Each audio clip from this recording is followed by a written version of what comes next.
again, comedy fans. Welcome to another episode of What's So Funny? I am your host, Guy McPherson. And tonight we have comedy legend Brad Upton.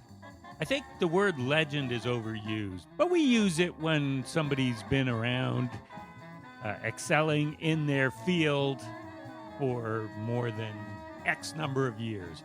And Brad Upton has been a stand-up comedian since the mid-1980s. Some of you weren't even born then. And maybe not even, I forgot to ask, my auditioning manservant, Sam Tonning. Where's Sam today doing the intro, by the way? Good question. Good question. Sam accompanied me on my hotel room visit to Mr. Upton's room. First time ever a manservant has been with me in the field to record a show. Brad Upton was playing at Laugh Lines Comedy Club out in New Westminster a week or two ago. I forget now. And Sam and I went out there and talked to him. Upton has been coming to Vancouver for years and years and years. He lives in Seattle, Washington. What other Seattles are there? Of course it's Seattle, Washington. By the way, are there any other Seattles? Good question. Note to self, Google that. Okay, but we had a good talk. I mean, anyone who's been around the business as long as Upton has lots of good stories. I went to see him perform that night. It was a great show. He should come here more than once a year since he's so close. And we have 3 clubs. Come on, other clubs. Bring in Brad Upton. I know he plays Hecklers in Victoria as well. He reminds me of, maybe not stylistically, but the late Irwin Barker, the great Vancouver comedian who was a little older than the average audience member and killed no matter who was in the crowd. Young people, old people, middle-aged people. People. He just killed in front of people. Here's our talk, me and Sam Tonning, that is, with Seattle's Brad Upton. And here we are in sunny New Westminster in the hotel room of the great Brad Upton. Thank you very much. Welcome. Good morning. Welcome. And it's a momentous occasion because not only are we here talking with you, but for the first time ever in my pre-records, I have help. I have Sam Tonning. I'm here, yes, barely helping. Barely helping, but, he's still auditioning with us. And, Sam, you were at Mr. Upton's show last night. Absolute knockout. The best. Yeah. Every time I've seen him. I love it. Yeah. And Sam, I don't know, did you guys meet before, Brad? Yeah, I don't know how long ago it was, but... last time you were here. Yeah. And can I jump in and say that having a 3-way in the hotel, this isn't what I thought it was going to be? I've always heard, When I had this texted fantasy, and just the 3 of us in the hotel room, and this is not how it went in my head. Well, sorry about that. But all that. right, I'm looking forward to this. Good.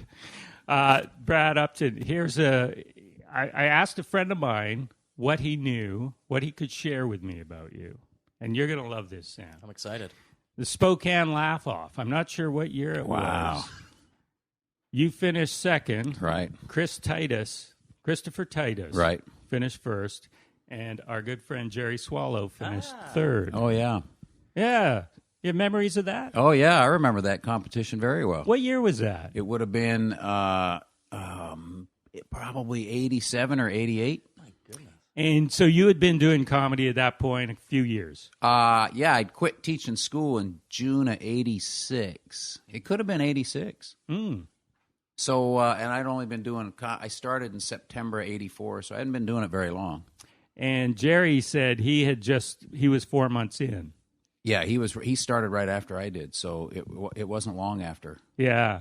That's a good group. Yeah, it is a good the group. Spokane Laugh-Off. I should see who else is in that. Yeah, who else was in it? Who Man. did you start out with around that time? Well, I'll tell you who else was in that final. Brian Copeland was in that final, and he's a on-air guy, a radio show guy down in San Francisco now. He was a news guy for years, and then I'm trying to think of who the 5th person would have been. I don't know. I could probably look it up somewhere. Yeah, you got all the records? Oh yeah, I Do could you? dig them. I could dig them out and find them somewhere in a box program or something like that. I could figure it out. Yeah, but it was good times. Was that I forget when the boom was when they talked That was about the boom time. Yeah, that was the absolutely. boom time. And when did it tail off? Early '90s, I think. But by then, I was working and had established myself. So a lot of the guys disappeared and went away. But I still had enough work and managed to make it work. Yeah, you sure did. Yeah, 33 years later, yeah, exactly. still killing crowds. Yeah, absolutely. I like to think I'm better now than I've ever been. Well, I saw on your website you're approaching, or maybe you've approached it now, 6,000 Yeah, I'm getting close. performances. Mm-hmm. So in the Malcolm Gladwell world, you only got 4,000 4,000 more. Yeah, that's right. And you're going to really hit your stride. I've got 10,000 minutes, though. If we're going with minutes, I'm way over 10,000 minutes. So you've been tracking those too? No.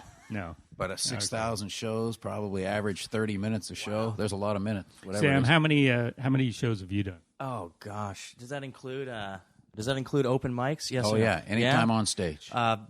600, 700, Yeah.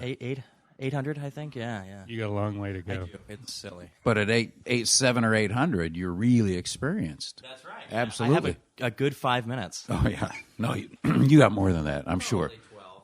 None of it clean. None of it clean, no. Unlike Brad. Yeah. You're generally clean? Yeah, I'm have generally you, Have pretty you clean. ever gone through a phase where you just, or done a blue show? Oh, well, you can set? turn your show. You can turn your show blue real quick by just changing your attitude and just saying "fuck this, fuck that" and a bunch of. I mean, you really can. The content may not be dirty, but you can dirty it up real True. quick. Yeah. And conversely, the content may be dirty and you use no swear words. Right. Yeah. But that's the thing. And some people think, well, I work clean. You go, no, you were Yeah. talking about having sex with a dog. You didn't say any curse words, but it was Right. really nasty. Yeah. Well, I didn't curse. I go, it was nasty. It Right. was dirty. That was dirty. Trust me, that was dirty. Yeah. Yeah. It's content. Well, I guess your background as a elementary school teacher, I mean, you can't work too dirty in that environment. No, they frown on that. They do. They really. But you know that's what? not why you had to leave teaching. No. No. Okay. But you know what? Teaching a bunch of fourth graders, bunch of 10-year-olds, and entertaining a room full of drunks, it's not a big career change. It's the same skill set. It really is. Yeah. Herding cats. Yeah. When I started and I was, teaching fourth graders, and then I was all of a sudden performing in bars, I'm like, this really isn't that big a difference. You got obnoxious hecklers and you got obnoxious 10-year-olds. You know what I mean? There's distractions that you got to deal with while you're trying to keep the attention of the crowd and ignore the loud kid in the corner. I mean, it's the same thing. Yeah, I read something. You have some great advice for comics dealing with hecklers, and that is to ignore them. Essentially, Ignore them. Absolutely. That's my first defense on them. Don't recognize them. Don't give them what they're looking for. And is this something you learned on stage, or was it something that you came to comedy with from dealing with the?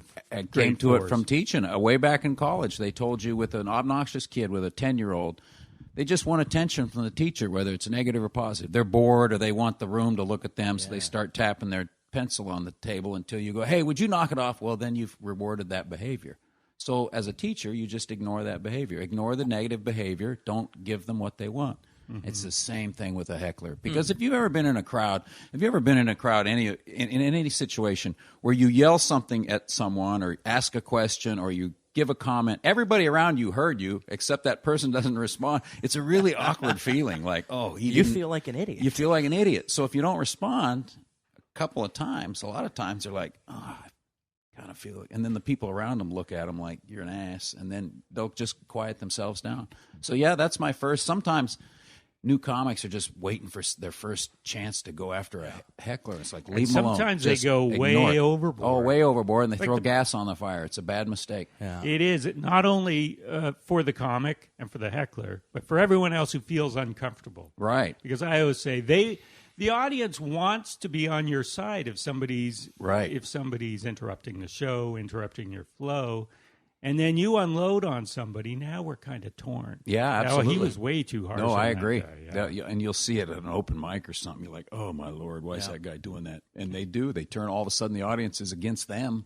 But what do you do if somebody's really interrupting you and causing you to lose focus?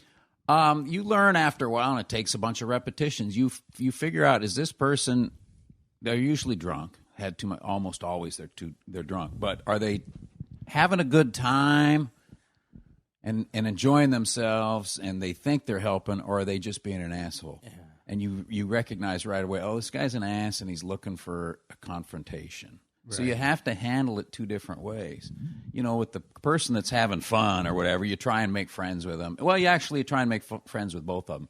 But I do anyway. I try and be nice to them at first and engage them a little bit. It's hard to be a jerk to someone who's being nice to you. Oh, yeah, and at the same time, it's hard to be nice to them when you really like to choke them out. Yeah. That's you really like to just like throttle them, but you go like, well, my first attempt here is to go nice with them.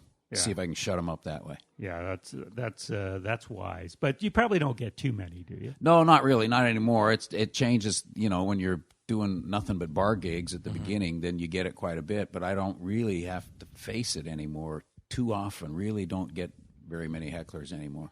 I mean, you just start and you've got an act, and it's there's not a lot of meandering. No, not at all. No, yeah. I come in, I put my foot on the floor and step on the gas and keep it off. Down until I get off 50 minutes later. And really they don't really have much time to jump in there. And well, that's what I notice when I've seen you. You said, thanks everyone pretty much for coming, give it up for the guys before, and then boom. Bang, bang, bang, bang, bang, bang. And there's no fat. There's no room for the audience to be like, oh, that sucked. Right. Because you're right into the next joke. Right.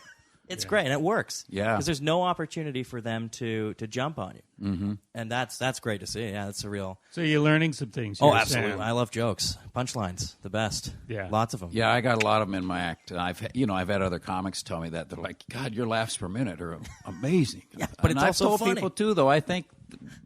personally, just starting out in those bar gigs and I just want to overwhelm them, not to give them a chance to. That was just my defense. And it works. Joke. Here we go. You don't have a chance to jump in and attack. Over 33 years, has your style changed significantly? Yeah, I'm a little more. I can slow things down a little more now and relax a little more and take a longer pause. I still, when I watch myself, I think I rush a lot of stuff. Even now, I'm like, God, slow down. Yeah. And when you're in a big theater or something like, when you're in a big theater and you're just completely, the audience is focused on you, you can really slow down. But it's hard when you're working fast anyway and stepping on your own laughs. And, yeah. But it's kind of comfortable now to let the laugh die all the way down and know that there's not going to be anybody interrupting here. You let the laugh come all the way down. So even when in those silent moments, because I've been in shows where some people can't stand a silent moment, not the comic, right? But the audience thinks, now's my chance to yell something. Oh yeah, no, out. That's right. Yeah. And if that happens, then I would absolutely ignore it, like it didn't happen. If that happened, I just didn't hear it. Excellent. Yeah. Love it. Love it. Sam? I have a question. Yes. Dennis Wolfberg, Dom Irera, Ted Alexander, all teachers. Yeah, there's a lot of ex-teachers. There's a lot of ex-teachers. Who else? Kathy Ladman. Yeah, oh, good. Was she? She was a school teacher. Yeah. Wow. And the skills. Jeff Jenna was a school teacher. Jeez, a lot of people. Paul Bay and Jeffrey Yu here in Vancouver. Yeah, that's right. Oh, my goodness. There's a lot. Yeah. But there's the common theme. It's not only how to handle these kids who you're performing to in a bar now. Is there anything else? From teaching? Yeah. I don't know. I mean, being in front of the class and, I don't know, controlling that room, I suppose. And, when I was teaching even fourth graders, I was entertaining myself, really. I was joking around, clowning around, being a funny teacher, but it was mostly that, I'm with 10-year-olds all day. You got to do something for your own brain. So, I mean, I would entertain myself, make jokes. Yeah. And I would have, with those 10-year-olds, literally every year, about a third of the class got all the jokes. Mm-hmm. And then there's 2/3 that just all over their head. And, I'm killing with about a third of them.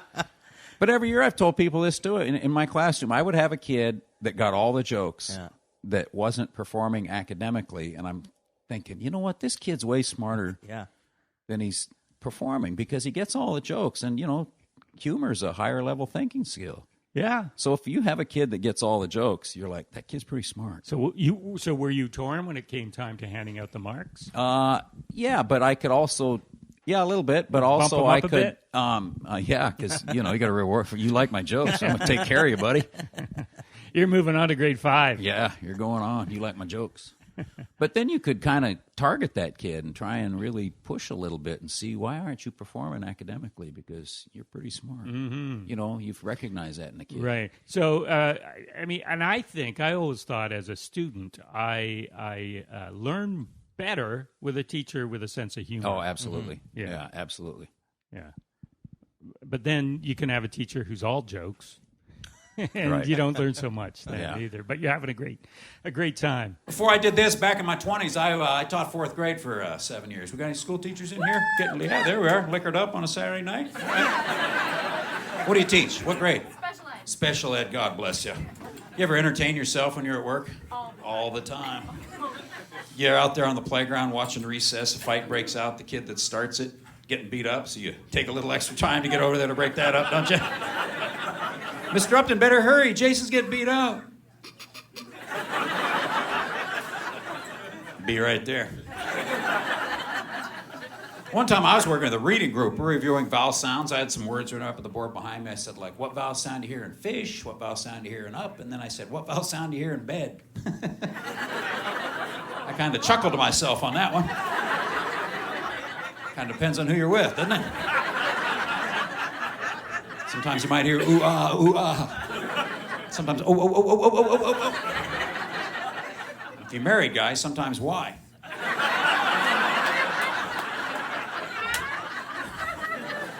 And if you have any kids or plan on having any, do them a favor. Buy them a watch with hands on it, because kids today don't know how to tell time. A lot of our terms there are obsolete, like quarter past, clockwise, mean nothing to kids today. Think about the crummy fighter pilots they're going to make. Enemy aircraft, 2 o'clock. Oh, shit.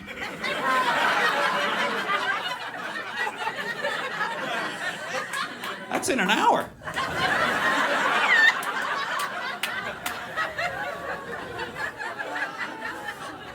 And you know this as well as anyone. Every year in your class, you get a couple of kids, you know, they're struggling. You always call up mom and dad. For a conference, here comes mom and dad. That seems to be the problem. Never mind.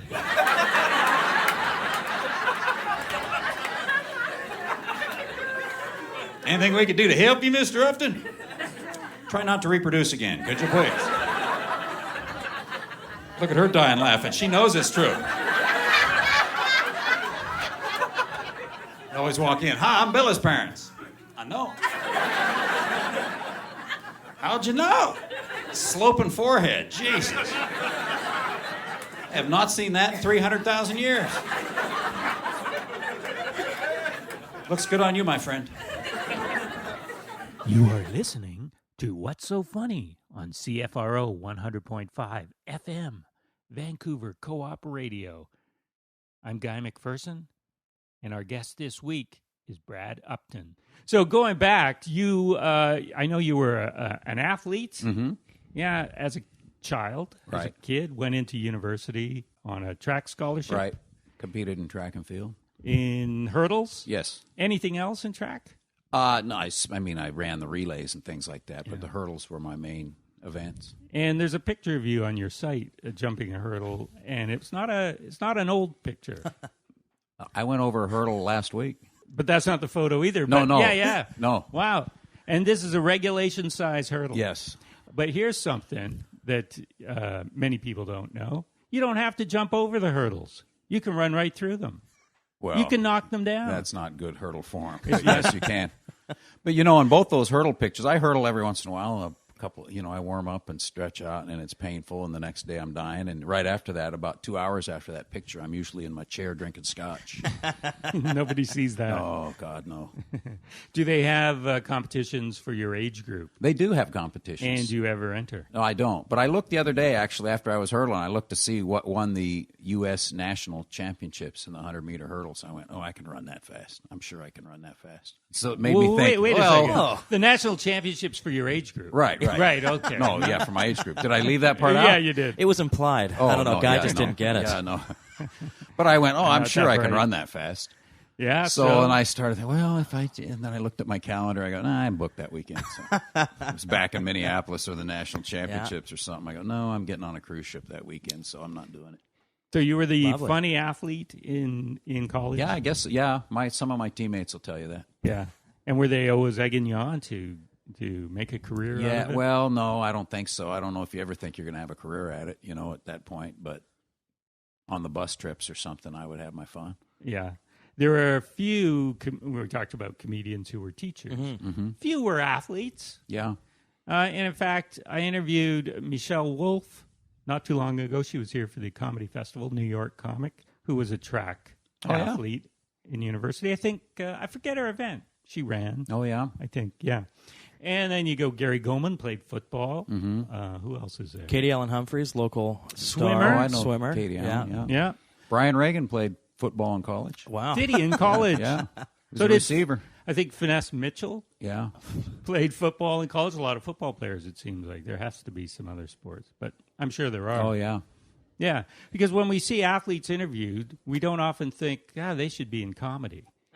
No, but you know what? And I listened to, Brody Stevens? Brody Yeah. Stevens was baseball. was a baseball pitcher Yeah, at yeah. Arizona State. And I listened actually to a podcast that he was on, and he talked about the discipline and the training and the focus. And as I went, wow, it's exactly what I was thinking when he was talking about what it made a difference in his comedy. I went, yeah, it's exactly the focus, the training, having a goal and then working toward it and sticking with it and having things happen that don't help and, things like that go wrong. So, Yeah, so it cuts across all sports. Yes. And Michael Costa was a tennis pro. yeah. Mm-hmm. Yeah. I've told people, actually, when I first started in comedy, I was still competing, and I did a bunch of comedy competitions, and I did very well in them because I recognized right away, because I was a hurdler. When you're in a hurdle race, you're standing at the starting line, and there's 10 hurdles in front of you, and there's 7 people on each side of you. So you're racing these people, but really what you have to do is execute the hurdles. That's your number one goal. Execute these hurdles perfectly, and then the competition will take care of itself. And then when I got into comedy competition, you've been in comedy competitions. Sure. People are freaking out about the competition and who's doing what and who's what jokes. And I go, no, it's just your set. The only thing you control is your set. So just execute your set. Don't worry about the other 19 people in the competition. Yeah. Just do your set the best you can. So in a comedy competition right away, I went, well, I see all these guys freaking out about it. All I can do is my set. So I did really well in the comedy competitions because I didn't freak out about anybody else. Here's my set. I'm going to try and deliver it as well as I can, and that's all I can worry about. Yeah, and competitions are more subjective than sporting events. With the finish line. Absolutely, yeah, the finish line. There's no point in worrying about what exactly. may or may not happen out there. You know your set. Right. You know your time where you got to get to. Just go. And you can, in athletics and in comedy competitions, you can mess with the competition. You can mess with your opponents, mentally and do little things to F them up. So, hey, watch your ones? language. Watch In your which language, ones? Brett. In both comedy and in athletics. Oh, yeah, absolutely. I mean, what would you do? Well, you're just warming up. Like in the hurdles, you warm up and do a whole bunch of drills that are really sharp and look good. And oh, I see. you know what I mean? And Yeah, warming up, trying to do some drills they haven't seen before. Like, oh, God. And then even right before this race, when you're about to get in the blocks, just and then just hawk a big cobber right in front of where they're going to put their hand. Right in front of where you're in the blocks. You look about 1.5 feet out in front of the starting line. Yeah. So you put something out there for them to stare at. They're like, what an playing asshole. mind games. I mean, yeah, you're like the guy's like, what an asshole. But it works, right? Yeah. So he's thinking about I'm an asshole. So I'm so. So that's it. That's in hurdles. What would you do in comedy Oh competition? yeah, the classic is, you gonna wear that? Oh, man. Just Why? What's make wrong them with this? think about it. Why? Is this? Oh man, I don't know. And then just walk away. I wouldn't have worn that, And then you're in their head at that point. Like any competition is decided by what the person is wearing. No, exactly. Although, do you have an opinion on what people wear on stage? Yeah, a little bit. I mean, I've always dressed well. I wore a suit I didn't pack a shirt. I don't know if you noticed. I had a T-shirt on last night under my suit because I forgot to pack a Very shirt. early 90s. Yeah, I know, because I didn't pack a shirt. I opened my suitcase. I went, God, I brought 2 suits. I brought no shirts. That's the shirt I work out in. I was like, I'm an idiot. Looks fine. Should have Yeah. rolled up the sleeves, too. Yeah, exactly. Pushed the sleeves up on wore some high tops, unlaced. But I think if you dress, you can't put on a suit and a tie and go into a bar gig. I mean, then you're way overdressed. But I think if you're dressed better than the audience, it gives you a little bit of authority figure and like, oh, this guy looks like a pro. Yeah, I think there's something psychologically to that. But I don't think at the same time, I don't think if you're 23 years old, do you look comfortable and normal in a suit? Well, that's the other thing, too. Yeah, you don't want to come out there, this ill-fitting suit. And now I'm to the point, around. Yeah, I've worn a suit for a lot of years, and now I'm 61 years old, and the audience isn't that old. The audience is younger. Do I wear a suit and try and look authoritative, or do I wear something? You don't want to dress like you're 25. Then you look like an ass. You know what I mean? But you want to dress in a way. Now I'm thinking of kind of going more casual so that a younger audience goes, oh, God, I hope I'm look like that when I'm 60. You know what I mean? Try and look like a good 60-year-old or a hip 60-year-old, you don't want to come out and dress like a 25-year-old. But you want them to think, oh, that guy looks pretty cool for a 60-year-old. He looks, you know what I mean? So I'm kind of actually changing my dress a little bit certain times. So you didn't forget the shirt. Huh? That was a conscious decision to Maybe forget it was. the shirt. She's like, oh, shut her. Interesting, because you don't want to be the authoritarian up there in the suit and tie. Right. To a bunch of kids. But that reminds me, we were talking before we went on air a little bit about Irwin Barker, great Vancouver comic, and he always wore a suit and tie. And I've seen him, and I've heard this described of you as well. He would appeal to anybody, frat boys, right up to, senior citizens. And, sometimes I'd see him come out and go, oh, how's he going to do with this raucous crowd? Right. And they always loved him. Yeah, I appeal to, and I don't know how to define it, but I know that I appeal to a wide range of ages, that 20-somethings like me and 75-year-old people like me. That's I know great. that. And I don't know what that is exactly. Maybe it's the way I write or the jokes or something, but I do know that I do really well with a wide range. And nothing makes me happier than when I'm at a club and then a bunch of 20-somethings or 30-somethings they'll come up and they'll literally say, oh, man, when you walked on, we were like, oh, man, this dude's old. But you just killed it, man. You were rocking. You were hilarious. And that really makes me happy to hear that from a younger group of people. Yeah, but you don't necessarily write to them. No. You do your own thing. Right. And you do it professionally, and anyone can recognize that. Yeah, I hope so. Well, I see. You're making fun of the 20-somethings. Right. And people like being made fun of if it's funny. Right. So it works. Well, when I first wrote all that stuff, I would I would do it right at the beginning of my set. And then the 20-somethings would like, well, kiss my ass, old man.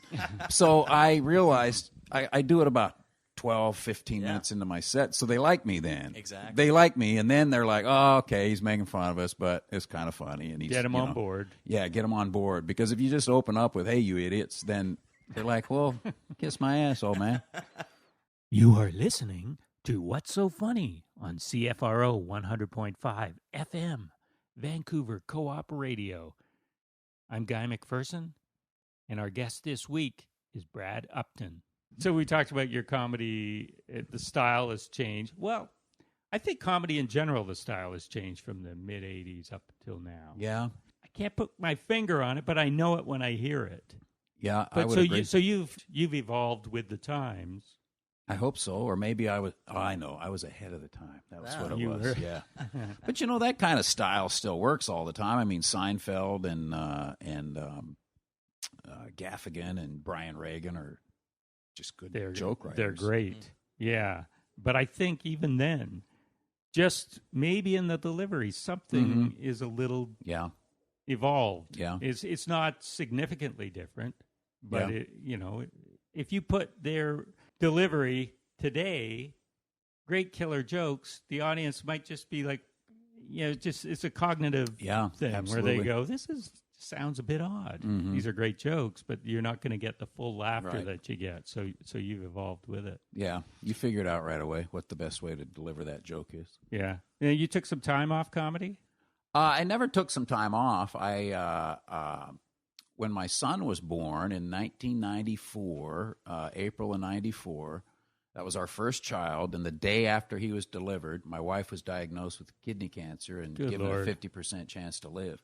Wow. So while we're holding our day-old baby. And at that point, I had a little heat in the business. I'd done some national TV spots, and, I was starting to get a little heat. And I was like, and immediately I thought, well, I'm done with comedy because I got a brand new baby, and my wife may die here. So within about 3 weeks, I took the assistant track and field job, coaching job at the University of Washington. So for 3 years, I coached full-time, but I still did stand-up. I went from doing 250 shows a year to about 80 a year for about 3 years there. Oh, I see. And I stayed within Seattle I didn't go out on the road. And at the time, I was headlining improvs and things like that, but all of a sudden I just couldn't take any dates out on the road. So my wife recovered, by the way, and we had another child, and That's that's amazing. been 23 years ago since that happened. You fired those doctors? Yeah, the 50% was either you do or you don't, and Okay. you do. So So he was right. yeah, he was right. Yeah. So anyway, at that point in my career, obviously it kind of slowed things down, but I've never felt sorry for myself. I wasn't the one with cancer that might die. That's a pretty small price to pay, is put your comedy career on hold, you know what I mean? And it put it in perspective, because I had it really kind of taken away from me, and now I'm doing it again full time for 20 years since then, and enjoy it all because it was taken away from me at one time, and it's not life or death. And you'll see some guys my age have been doing it this long, and they're bitter and they're pissed off, and they don't like that their career isn't bigger, or they haven't been recognized for their, you know what I mean? So they get kind of bitter about it, and that's never hit me at all. And probably because of that, I'm sure. And also, you didn't have to go sit in an office or dig ditches. You were doing something you loved. No, I was coaching track and field, absolutely. And then I actually would sometimes, I even would book a recruiting trip around a gig. Like I went down to Colorado one time and because I was the recruiting coordinator too, because I can walk in and entertain a bunch of parents and kids in their house without any notes. You know what I mean? Just come in and sit down and talk. I can do that.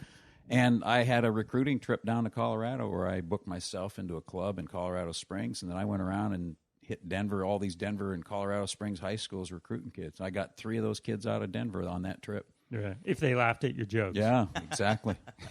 You're going But to the go fact that I places made a good. home visit from Seattle in Denver, and they're Yeah. like, "Whoa, this guy must really want us." He came to our house. I'm like, "Well, I'm also at the loony bin tonight." Did you tell them that? I don't know. I don't remember. I don't think so. Hey, did you notice a correlation between good athletes and, like you were saying about the kids who got jokes, who are little, it takes some intelligence to do that. Yeah, be an athlete or to be. Well, for an athlete who got jokes, are they better athletes? Yeah, probably. Probably. They probably are, because it's just a higher level thinking skill that never hurts you, being smart. Yeah. I don't think. Yeah. Yeah. So you did the assistant coaching there for 3 years, did you say? And you enjoyed it? Oh, absolutely. And then I went back full time. They brought in they got a new head coach at the University of Washington, and the brand new head coach that came in was also a hurdle coach.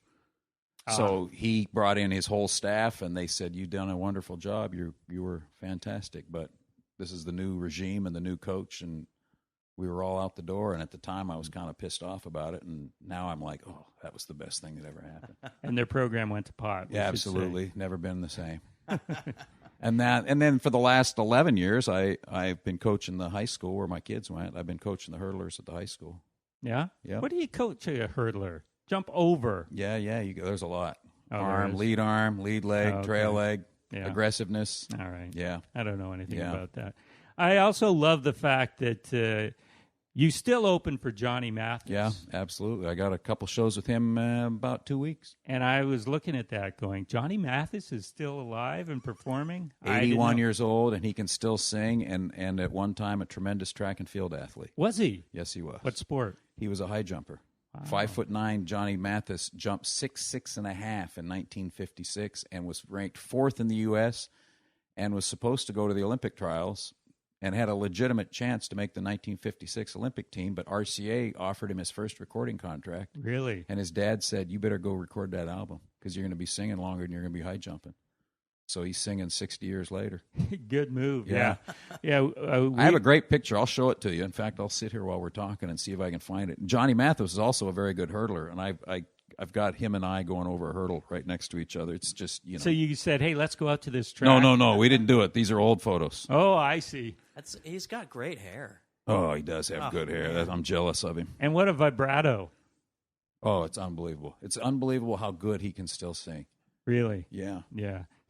Misty. That's what I always associate with Misty. You Johnny should hear the Mathis. audience. I mean, they still swoon like a bunch of teenagers. They're like, oh, you can hear them. Oh. These old 80-year-old ladies are all swooning. And I remember all the impersonations of him, too. Oh, everybody did one. Everyone did Johnny Mathis. Sam, There we you're go. too young to remember that. I am. There we my are. Goodness. Look at that. Oh, we're looking at Johnny Mathis on the left. Wow, that's great form jumping over the hurdles. Yeah, the two of And us. that's you on Yeah. the right, Eastern Washington University. That's correct. I'll send Okay. that to. I'll send it to you, and you can Put that you up can on the stick it on blog. your. You Yeah. can stick it on your on the webpage. Because over the radio, it doesn't work as well. No, pictures don't work that well. Hey, that guy looks great. I'll take your word A for it. couple weeks ago, we had a magician as a guest. Oh yeah. Yeah, he was great, but the magic on the radio. Well, it's like a Doesn't work as well. ventriloquist. I've heard a ventriloquist doing radio. And you're like, and they got their puppet out, and they're doing. I'm like, well, just leave the puppet in the box. You don't have to bring the puppet out. Edgar Bergen. Yeah, huh? Edgar Bergen and Charlie Yeah, McCarthy. exactly. Yeah. So, yeah, Johnny Mathis. And then you've worked with a ton of others. Yeah, Like just heroes of my childhood. Yeah, mine too. I mean, I did a bunch of shows with Joan Rivers. Yeah. And then I did a bunch of shows with the Smothers Brothers. They were Amazing. great. Yeah. Loved it. I've seen both of those performers and interviewed them both. Oh, yeah. Yeah. Great. Now, it's sad Joan Rivers died. Don Rickles just died Yeah, a couple of days ago. as we record this. And you never worked with Don. No, I he didn't. I've seen him 2 or 3 times. I don't think he had an he opening had an act. opener. No, he didn't. But yeah, Joan Rivers always did. And she always had the band, the big band as Yeah. well. Never used it. No. Other than to play her on and Play her off, on and play her off. and then sit there while And she, she does a stumbled thing, around too. on the floor. Yeah, and I saw because I would go to the little warm up, the rehearsal with her, and that's why she liked me, is I didn't have to do the rehearsal. I knew the drill. So, but she would take those. She'd turn to that band that was sitting back there, and she goes, "I do a bit where I'm on the ground and I can't get up and I struggle and I beg all you guys to help me. Do not help me. Just sit there." She said, "Some of you are probably raised right and you'll try and help me, but don't help me. I will beg you. I'll scream at you. I'll call you names. Just sit there." So she had to tell him that. Just sit there Yeah. while she struggled. And you could hear once in a while people in the audience going, "Help her. Come on, Come man." on. Give her a hand." Because she was like 75 years old. Oh, yeah, laying on her back on the stage, trying to get up on the stool, and she would yell, tell them. Yeah, they just she was sit in and great look at her. shape. Oh, she was. She And- was a great comic, too, man. she You want to talk was. about jokes. She came out for 70 minutes. Bam, bam, bam, bam, bam, bam. 70 minutes. Mm-hmm. Just a monster on stage. And filthy. Filthy as could be. That's why she liked me. She wanted her opener to be clean. She liked to have the opener be clean because she wanted to come out there and take the shock out of him right away. I mean, she didn't want the opener to do it. Sometimes you see bookers and festivals, they put comics that sort of fit together Mm-hmm. stylistically, but then it's too much of the same. Yeah, absolutely. Yeah. And you know what? The Johnny Mathis dates, I actually go up in the middle of the show, which is a cool way to do the I show. read about that. He opens. He opens. He opens for himself. Right. He opens for you. And then he introduces me. He sings about 40 minutes, and then he introduces me, and I come out and do 25 minutes, and then we go to intermission, and then he comes back out after intermission and sings 45 minutes. So with my 25-minute set and the intermission, he has a 45-minute break. So he sings 40 minutes, he takes 45 minutes off, and then he sings for 45 minutes. And, too, the reality of it is, it works really well. And the audience, I mean, he sings these beautiful love ballads. And it doesn't matter if it's Johnny Mathis. You got an hour and a half of ballads to a bunch of 80-year-olds. They're going to start nodding off pretty quick. So I really do. I come out and I kind of shake them back up, and Right. then it's intermission. But when we do a casino, there's no intermission. It's just sing 25 and back to sing. The casinos don't take a intermission because then you're 'cause cutting they'll into lose people? they're cutting into their table time. They don't. They want you Oh, back I in the see. casino. Yeah. But right after I get done, after 25 minutes, and there'll be 2,500 or 3,000 people there, and I'm killing. And then John comes back out to sing this song, and it's soft and it's quiet, and you can hear about 25 of these old people going, because they've been laughing for 25 minutes. And I'm like, oh, God, listen. There's like 25 of them all doing it. It's just a beautiful, quiet moment. He's They're got all to learn hacking. to open with something a little more peppy. Yeah, absolutely. Yeah, But it's after really you- cool because I've told people this must be what it's like to be famous. Because when Johnny Mathis introduces you and says, here's a guy that you're going to like, a friend of mine that I know you're going to like, please welcome the very funny Brad Upton. Boom, they walk out and they like me. Because, you know, you and I on stage every night have to prove yourself every night. The audience is like, who's this guy? I don't know Yeah. him. And I have to prove myself to the audience every night. But when Johnny Mathis says, here's my friend that you're going to like, they like me as soon as I walk out. They already like me. And it's like, oh, this is great. This is easy. Yeah. And then I do all that stuff about how dumb 20-somethings are and all that stuff about being married for a long time. It's right in their wheelhouse. It's 25 minutes. It's just bang, bang, bang. And you Check, can, please. And you can put the stuff about the dumb 20-year-olds right up top. Right at the top, yeah. They're Everyone's on board. "Yeah, they are idiots. And it's great for Johnny Mathis that, I mean, he doesn't have to go out and ask who's a good comic in town who can open for Right, him. exactly. They might be great or Right. they might not fit stylistically. Right, absolutely. Although, you know, Jerry Seinfeld and Brian Regan, their openers are always clean.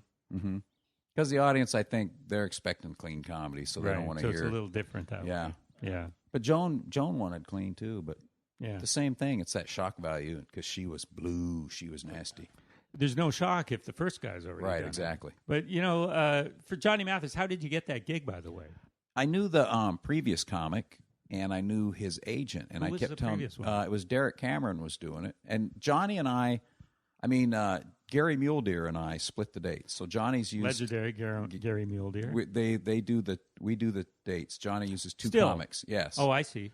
So Gary does about 12, 15 a year, and so do I. So we do about roughly 50 on those dates. But I kept telling that agent, "Oh, one of these nights, they're not neither one of them going to be available. Please let me, if that job they ever need one night, just I would love to open for Johnny Mathis because I liked Johnny Mathis before I was ever his opening act. I like Johnny Mathis music, which you don't tell everybody your age. Like I kind of like him. And like really, Johnny Mathis? Yeah.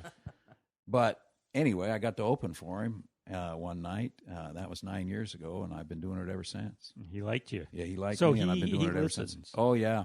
And then he listens to the feedback, you know, in the meet and greet afterwards when people come up and talk to him, and then they also say things, oh, we loved your comedian, too. So he's listening. And then in those big theaters, you can usually turn on the sound in your dressing room to hear what's going on outstage. So he can hear the set over in the dressing room if he chooses to. So in the 70s, a lot of comics opened for musical acts. Right. When there weren't a lot of clubs Right. to work. And I know you started in the early, mid-'80s, but you were doing that. I mean, you worked with Dolly Parton. Yeah. Kenny Rogers. Was that the original Kenny or the new fake one? I've worked with both of them. I've worked with the original Kenny and the new fake Kenny. Did you recognize the new fake one the kinda first wanna time go, you... You're trying to keep that on you. Oh, God. But it is the same guy, right? Yeah, it is the same. For sure? Yeah. Are you certain? Yeah, no, I'm sure. Have you seen him? No. You haven't seen the new Kenny? No. Oh, I mean, he's not new anymore, No. but Oh, maybe the Kenny, my only Kenny. the Kenny Rogers that we saw on the Tonight Show all these times, you know, he had some. He wasn't a heavy man by any stretch, No. but you know, he He had rugged good looks. rugged good looks, and then he went away, came back, and usually when a superstar has had some work done, you go, okay, that's not a good job, but I recognize the person that was once there. Yes. Kenny Rogers, I've looked at that face many times, and I cannot reconcile in my mind any part of the old Kenny. So- Yeah, it's not. He didn't have. It wasn't good work. Joan Rivers told me the secret's just have a little bit done all the time. Don't get it all. Don't wait and then Well- have it all done at once. Well, maybe Joan was not one to Yeah, talk, but at least I recognize the old Joan Right. somewhere Yeah. under the new Joan. Right. But yeah, Kenny, it was weird, but his voice sounds the same. Yeah. So he didn't sell his act to an imposter is No, what I'm trying no. to get at. Okay. And when did you work with these guys like Dolly Parton, Kenny Oh, Rogers? that was about 1989. I got a break to do an open for him on on New Year's Eve at the Tacoma Dome, which is still to this day the biggest crowd I've ever been in front of in my life. Wow. How many is that? 22,000.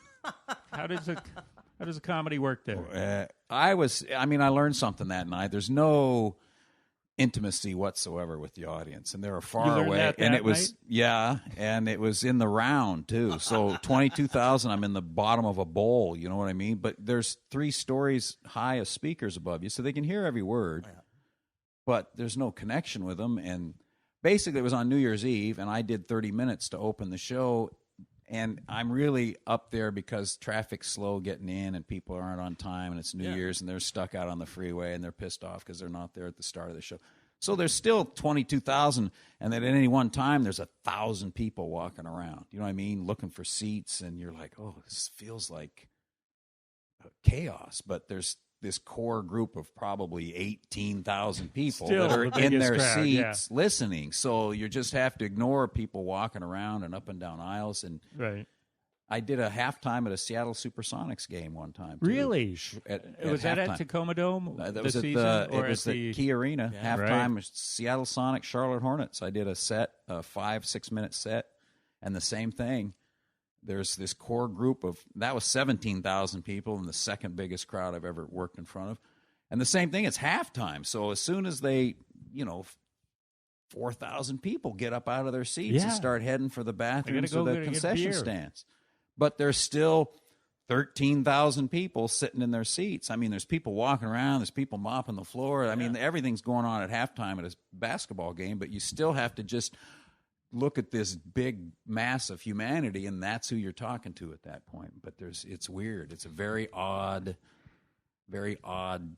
place to perform. You know what I think is odd? What's that? Stand up at the halftime of an NBA game. That was for Comic Relief. Remember when Comic Relief was a big deal? And everybody that night was supposed to bring canned goods. And to support Comic Relief. Throw at the comic. And then have a comedian at halftime. And I tried everything I could to get out of it when they approached me. I went, no, I don't want to do it. That's going to be horrible. That's going to I don't see that working well at all. And they said, well, how much you getting paid that night? I didn't even have a gig.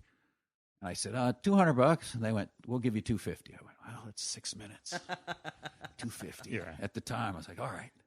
And no one more surprised than me that I got a couple of applause breaks, and I was shocked.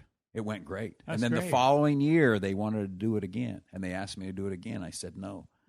And they said, I'm going you out did on great. top. No, they said, you did great. I go, I know. I don't think I can do it twice. I don't see it happen. I think that I got lucky last year. Man, I used to cover the Vancouver Grizzlies. They were in the NBA for 5 seasons. So I went to most home games. Never once saw a stand-up comic. I would have loved to. Because they have a weird act sometimes dog at halftime. acts Yeah, and, exactly. Acrobats. Right. Yeah. Quick 5-minute acts. Yeah. Mm-hmm. But never a stand-up. Now I want to see a stand-up. Yeah, I don't know. Halftime of That's the game. yeah. If they paid you enough, I suppose you could pull it off. You are listening to What's So Funny on CFRO 100.5 FM, Vancouver Co-op Radio.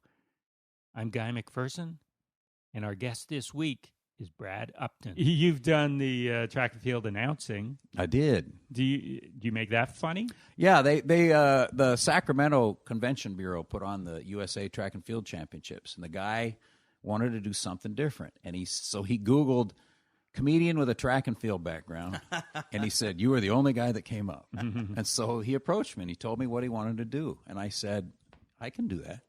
And so I had a microphone on the field, and he just wanted me to lighten things up, make it entertaining, and also inform the audience. Because a lot of times those track and field announcers are so boring. They ask the same, how'd you feel? What'd you tell us about the race? I asked him some weird stuff, some funny stuff. Grabbed him at the finish line. And then before the races, I told people what to look for and things that are happening in the events. And they said that we want you to inform the casual track fan and not insult the track nerds that know everything about track. So I said, I can pull that off. That's great. Yeah. And so, I'd ask some of the people, Lolo Jones, you remember she was a great hurdler that was also in the bobsled, Oh, for really? the U.S. And so I grabbed her and started asking her bobsled questions. So she was like, "This is not what I was expecting." So, and I asked her about warming up on the ice and just things like that. And then I would tell them before the hurdle race, what you guys don't see, these hurdlers, their arms are hitting each other, they're colliding. It's so fast you don't see it from the stands, but if you pay it real close attention, those hurdlers are hitting each other. So I would ask the hurdlers after the race, "Do you slap anybody next to you?" "Oh yeah, I got hit about 3 times." And the audience was like, "I didn't know that was happening." Hey. Yeah, it sure does. Did you ask them if they horked a loogie? No, I didn't ask them that. I've been to a few track meets, the Harry Jerome Oh, here yeah. in Mhm. Vancouver, and the person down on the field asking the questions. I mean, maybe the sound system isn't so great there, or maybe where I Right. was sitting it wasn't. You knew they were talking, couldn't hear a word they were Right. saying. So yeah, mine was in-house and it worked really well. I really enjoyed it. And like day 2, I'm like, "Oh, I'm dialed into this." And they also had me do stuff too, where I was interviewing people in the stands, and I had a guy walking around with me because track and field, between some of the events, not much is happening. So I would go up and sit in the bleachers, and then they'd put me on the big screen at the end of the stadium, and I was like on the back row all by myself, and then all of a sudden people are looking, "Oh, there he is up there," and I'm talking to him from up on the, and I was just making jokes about things I'd seen, or I'd go talk to people about funny track stories and interviewed them live right there in the stadium and they just wanted somebody to entertain between events. Seems like this should be a yearly gig for I you. would like to do it. I'd love to. I had a blast. The track and field championships are going back to Sacramento this year, so So you keep my gotta get fingers on that. I hope so. I enjoyed it. It was fun. I want to get back to those people that you worked with, because you mentioned the Smothers Brothers, Joan Rivers, Johnny Mathis, Kenny Rogers, Dolly Parton, Glen Campbell. Yes. How was he? Glenn was great, and it was funny because he said to me, "Now I would like you to be very clean because I'm a man of the cloth." I go, "Understand, all right." And like 2 weeks later, he got arrested for a DUI. And I see his remember the, picture in the paper, and I'm yeah. like, "Wait a minute." But he was great, Hypocrite. and he was unbelievable how good a guitar player he was. Well, yeah, Unbelievable. he was a great studio musician Yeah. before he ever became. Even when he a had the star. Alzheimer's and he was on that last, when he made that last tour and the Alzheimer's was really affecting him and he was confused and he didn't talk on stage at all, but he could still play everything. That part of his brain unaffected. It's amazing. Yeah. Smokey Robinson. Yeah, I did that not long ago. Oh, really? Yeah, well, I say Wait, not he's long still ago. alive? Yeah, Oh, he's still, yeah. That was probably about 4 summers ago. I say not long ago. That Yeah. seems not long ago to me when you've been doing it 31 years ago. But Yeah. down at the Tulalip Casino outdoors. And he didn't want to talk to anybody, didn't want to have anything to do with anybody. Just do a show. So you and never get off. met him? He walked right past. And In and out. he'll only meet 12 people after the show, and you're not on that list. I'm like, okay, whatever. I guess, you work with all these stars, you're going to come across any range of Most type of person. them, I met them, and they were great. And George Jones was the same way. He literally, the bus pulled up behind the casino. His band was on playing the first couple of songs. He walked through the door. He walked up on stage. He performed. He walked down the stairs, out the door, got on the bus. That was it. Didn't meet anybody. Didn't talk to anybody. Does that sour your opinion of them as artists? No, but you know what? You got fans. You need to salute your fan. You know what I mean? They're buying tickets to come see us, so you should give something back to them. You can't sit there and sign autographs for 5,000 people after Right. the show, but you should meet and greet some of them. And as a professional, I always think, would I just completely snub my opening act and not even talk to them? That's kind of a dick move. Yeah, isn't it? You know what I mean? Do you want to do a selfie? Let's do a selfie. Have 30 seconds together and say some nice things to each other. At least be cordial. But to just ignore the opening act. Smokey Robinson just blew past, boom, out the door. Like, what an ass. That was my opinion. Now, maybe he's a great guy, but I thought, wouldn't even... Yeah, you never know if wouldn't you're even, catching them on a bad day. Right, wouldn't even talk to the opening act, Most of the people, the big stars, though, have been wonderful. Nice people. Yeah, my dad was a band leader or Mm-hmm. a musician, and he said Diana Ross was that way. Yes. We didn't want I've to heard have those horrible stories. anything, wanted nobody around. Mm-hmm. And when Louis Armstrong would play there, if there was nobody in the dressing room, he'd say, "Go out, get some people, bring them in." Right. Here." He wanted to sit and talk with people. Right, exactly. Yeah. So who was the nicest celebrity? Well, that Johnny you've worked Mathis with? is the nicest guy in the world. Because he keeps Absolutely. having you back. Yeah, absolutely. So you got. I got to say nice things to him. But he is the nicest man, the nicest, most humble person you'll ever meet, Really. ever.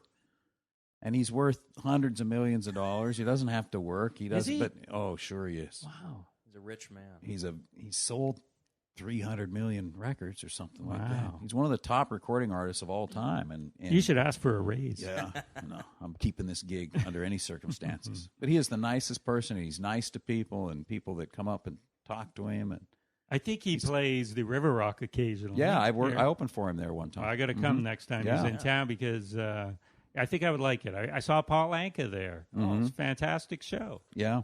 I saw Michael McDonald there. Oh, but that was Did good you? too. Oh yeah, it was Yeah. great. Was Yeah. it? Doing all the Doobies hits? It was fantastic. Yeah.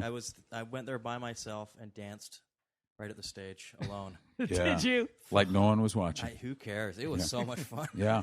Doesn't matter because everyone there was twice your age. Yeah, at least. Yeah. They're going, look at that kid up there. And then the comedians that you worked with, you mentioned Rivers and Smothers Brothers, but this is fascinating. Rodney Dangerfield? Yeah, actually, he came in. I was doing a show. I was at a club in Denver. This is years ago, and he was in town filming a movie. And Okay. And he came in on Sunday night and said, "Can I go up?" Yeah, I suppose you go up. And he was drunk. He was hammered when he came in. He was just hammered. And he sat back in the sound booth. He literally passed out. He had on a pair of sweats and a shirt that was unbuttoned. He just looked like a wreck. He had on flip flops. And you wonder why he gets no respect. No respect, I'll tell you. Now, this was when they were doing Sunday 7:00 shows at the club, right? Right, exactly. Which you don't see that much No. anymore. How do you know? Well, because I keep an eye on what clubs do. Okay, but back when was this? Oh, early 90s. Yeah.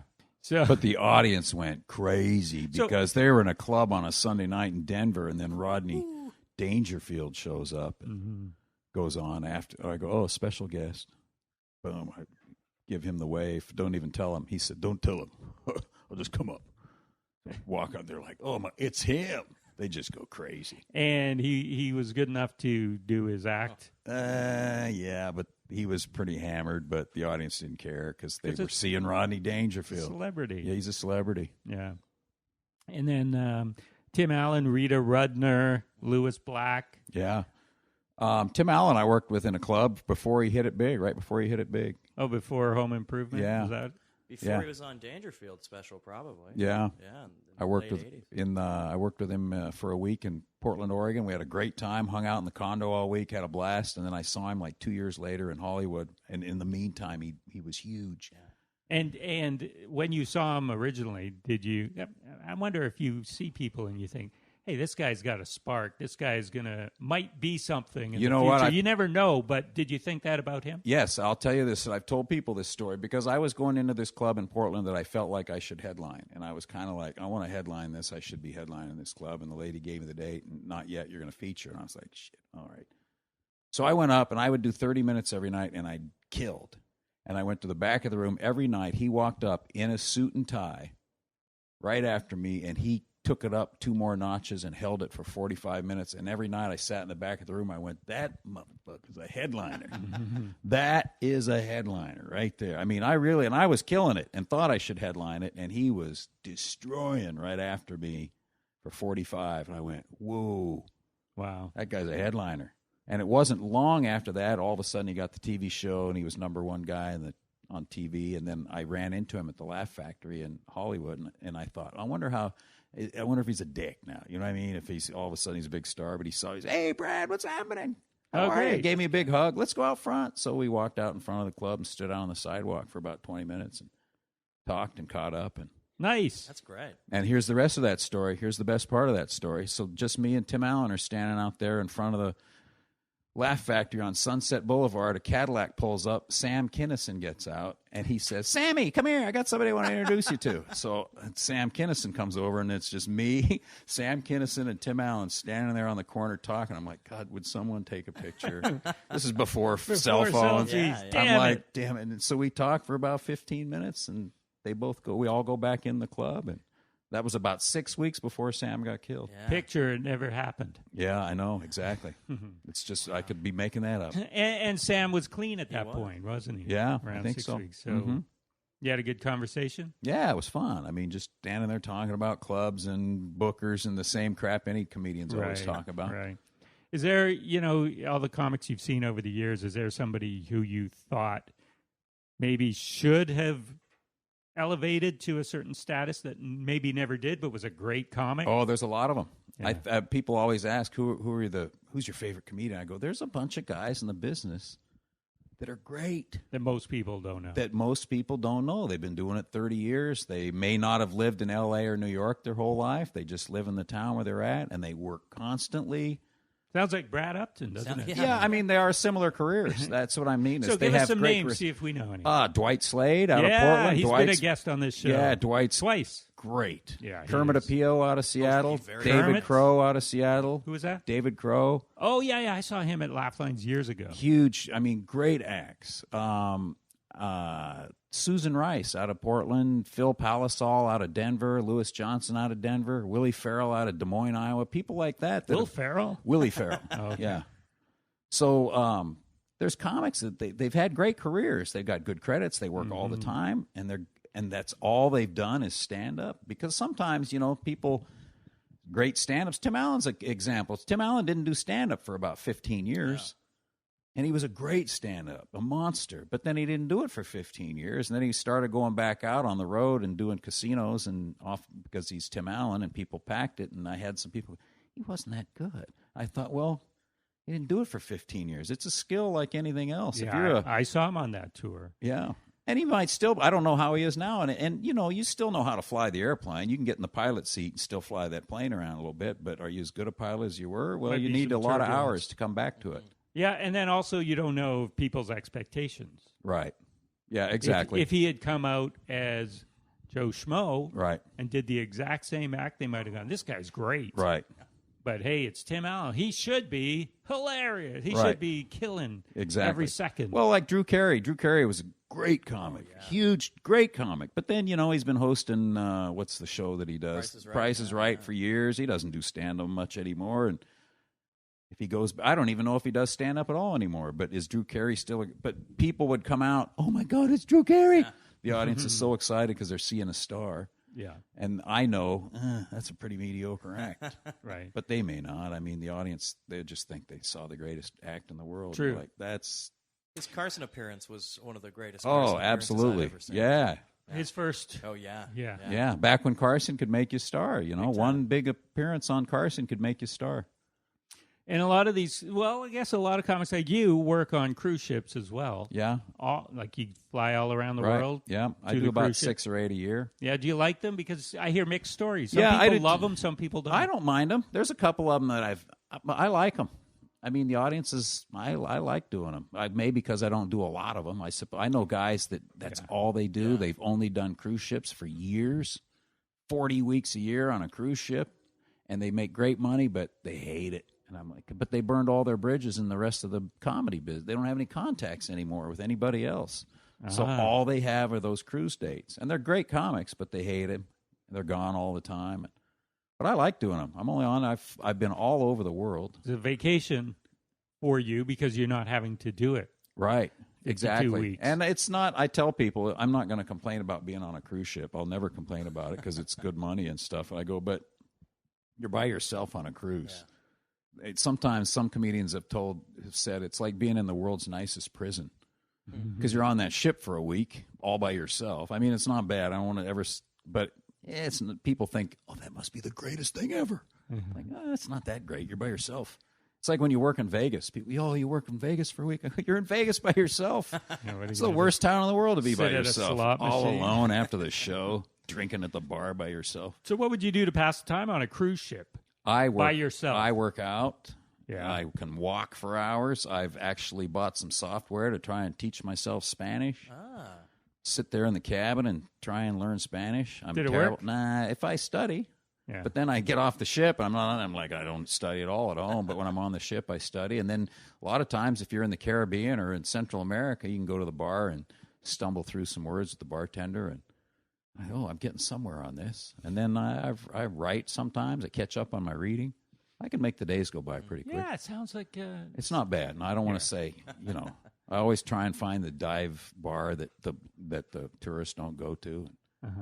Because you only work one day a week. When Well, you're on they the ship. say that you work and then you got to walk around with the audience Yeah, for the rest of it's the great if you're like on night 4. That's you don't know your assignment till you get on the ship, but you can go see the cruise director and he'll say, "Well, night 4, then you're on night 4." Well, the first 3.5 days you're anonymous. Perfect. Nobody knows who you are. They think you're a Yeah. passenger, and then By then yourself you on a perform. cruise. Yeah, exactly. Does that guy have a wife? He's all what? Is he here to pick up chicks? Yeah, and then after you perform, then you're the comedian from the show. And it's like, yeah, I am. I'll be in my room. Yeah. Nice room. Oh yeah. Oh, Cabins yeah? are nice. Mm-hmm. Oh, Depends on which cruise line you're with. Okay. Yeah. Carnival's a dump. They put you down on the bottom with the cockfights and Yeah. Wait a second. With the what? cockfights and the crew down there gambling, and it's just third world nation on the bottom. You're down there at the crew and on Wow. Carnival, but I don't work for Carnival, and I'm not ever going to after I just said that. No, you're not. That's okay though. Yeah, it's all right. I don't want cares? to work for him. No. And so you mentioned comics who don't live in L.A. or New York. You've been in Seattle your whole My whole career. life. Where are you from? I grew up in the Tri-Cities, Eastern Washington. Do you know Eastern Washington at all? Richland, Pasco, Kennewick? What do you got? Oh, let's see. Love the Tri? No, what do you got? Let's see. It's a basketball. What do you got? Gonzaga on there?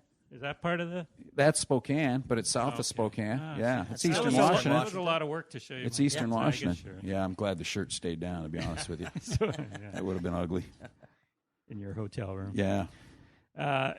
So moved to Seattle, and we attempted, like you said, just before your wife got sick, you were headlining a lot of the clubs. Were you ever thinking, I got to, make a move to a bigger city? Yeah, that was about the point when we were talking about it. Are we going to go to LA and try and move this up? But, all I ever wanted to do was stand up. I never wanted to turn into a movie star or TV star or write movie. That was never my goal. All I ever wanted to do was do stand up. And if anything bigger or better came along, that's great.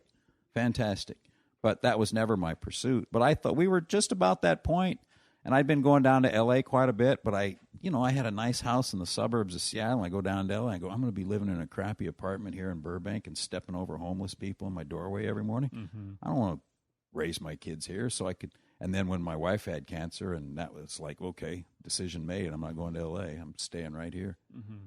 And then it's also like I hear this with Canadian comics moving down there. If they've achieved a certain level of success in Canada, you go down, you got to start over. Yeah. Basically, nobody knows. And you. there's no guarantee moving. I know guess they great did comics know you because you yeah. were. Yeah. But I know great comics that been in L.A. for 20 years and nothing's ever happened for them. Right. Just like there were comics on Johnny Carson's Tonight Show that didn't take, Right. but were great. Yeah, absolutely. I got a question. Yes, for you. sir. Recently, you go down to L.A. often. Yeah, Still. a couple times a year. Yeah. Last time you were there, you were doing some shows with Jimmy Brogan and Darren Carter, the party Yeah, starter. yeah. Right. How was that? That was a what'd you- blast. I know both those guys. Where And was it? That was The at the Ice Ice House? House. Yeah, Yeah. perfect. That was a Special fun show. event. Yep. And I get on at the Ice House or the Laugh Factory or the Comedy Magic Club. Yeah. I'm on their paid list. So when I call, and because I'm only, the comics are constantly calling and trying to get on stage all the time. Sure. So sometimes they do and sometimes they don't. But when you only call them once or twice a year to try and they usually put you right on. Yeah. It's like, I tell them I'm coming down. I haven't been here in 8 months. Okay. So I get those slots. They don't pay anything. I mean, they do pay, but it's $20, $40. Or yeah, whatever, exactly. right? But it's great, and I only do it mostly to let the L.A. people know, hey, I'm still around, still got chops, still have a fastball. So, The Comedy Magic Club is one of the most beautiful clubs I've ever been to. Oh, it's fantastic. It's gorgeous. It's a big room, but it runs so smoothly with good food. And it's packed. Yeah. And they take good care of you, and they do this show, 10 comics for $10, and they all do 10 minutes. So the audience costs them $10 to get in there, I think. They're all killers. And everybody does 10 minutes, and you just introduce the guy that comes up behind you. There's no MC. No host. I mean, I was up there not long ago. I say not long ago again because it's been 1992. Yeah, 92. But I had to bring up the next comedian after me, and it was Gary Shandling. Oh. So that's the kind of stuff you're doing there. Yeah, there you are. Hey now. Exactly. So he goes, I don't know, just introduce me. Okay. So, here's a guy that's done this and this and the this. best. Please welcome Gary Shandling. He Yeah. comes out through the curtain, the audience again explodes. Oh One my of God, our it's Gary favorites. Shandling. Yeah. Yeah. And how was he? He was great. Yeah. Great comic. So this is an example of the audience explodes because he's a celebrity, Right. but also he had the goods. Yeah, but you know, and I've seen audiences in L.A. explode and because they have a celebrity, but they'll if you're not funny after about 3 minutes.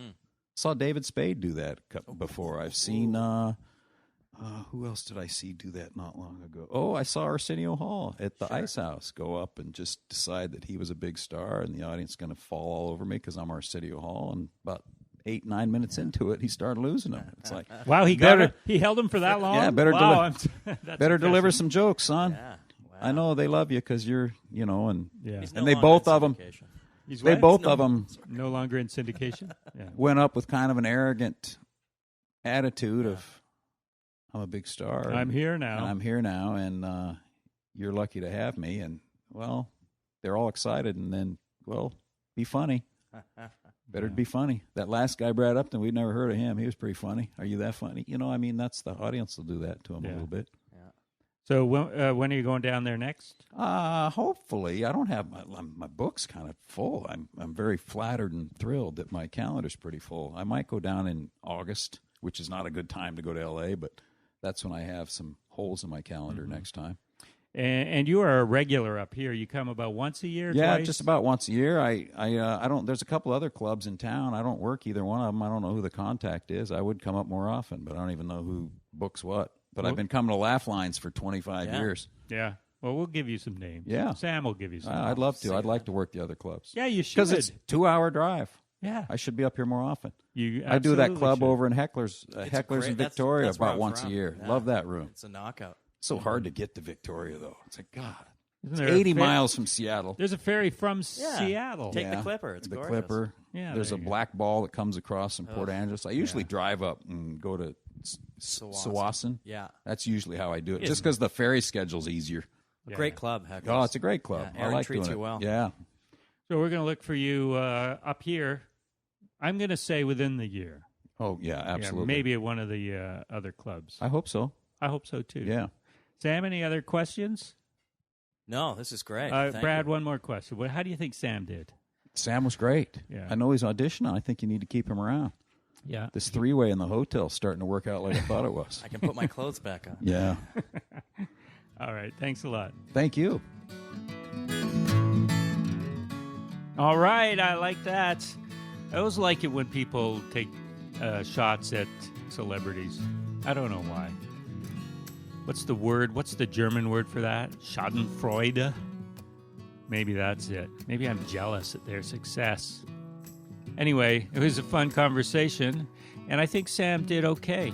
But Brad was great, and go see him next time he's in town, or if you're in the town where he's performing. You won't be disappointed. All right, that's our show. Thanks for listening, and we'll talk to you again next Sunday night. Good night.